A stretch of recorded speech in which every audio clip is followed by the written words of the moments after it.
Pasukan Hizbullah dari Lebanon kembali meluncurkan serangan besar-besaran ke Israel pada Minggu 25 Agustus 2024. Dalam operasinya, Hizbullah menargetkan sejumlah situs vital Israel dengan menggunakan rentetan rudal.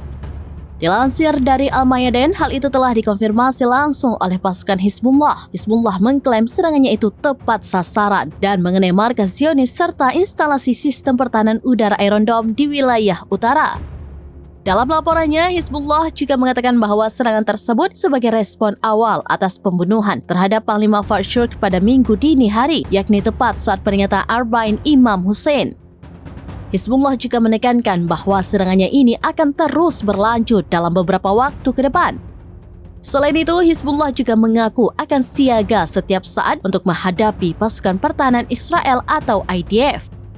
Sebelumnya, Hizbullah juga telah merilis pernyataan lain yang diawali dengan lantunan ayat suci yang menyatakan bahwa pasukannya akan membalas orang-orang yang berdosa. Dalam pernyataannya itu, Hizbullah mengkonfirmasi bahwa pihaknya telah berhasil menyelesaikan tahap pertama tanggapannya terhadap pembunuhan martir Shukr.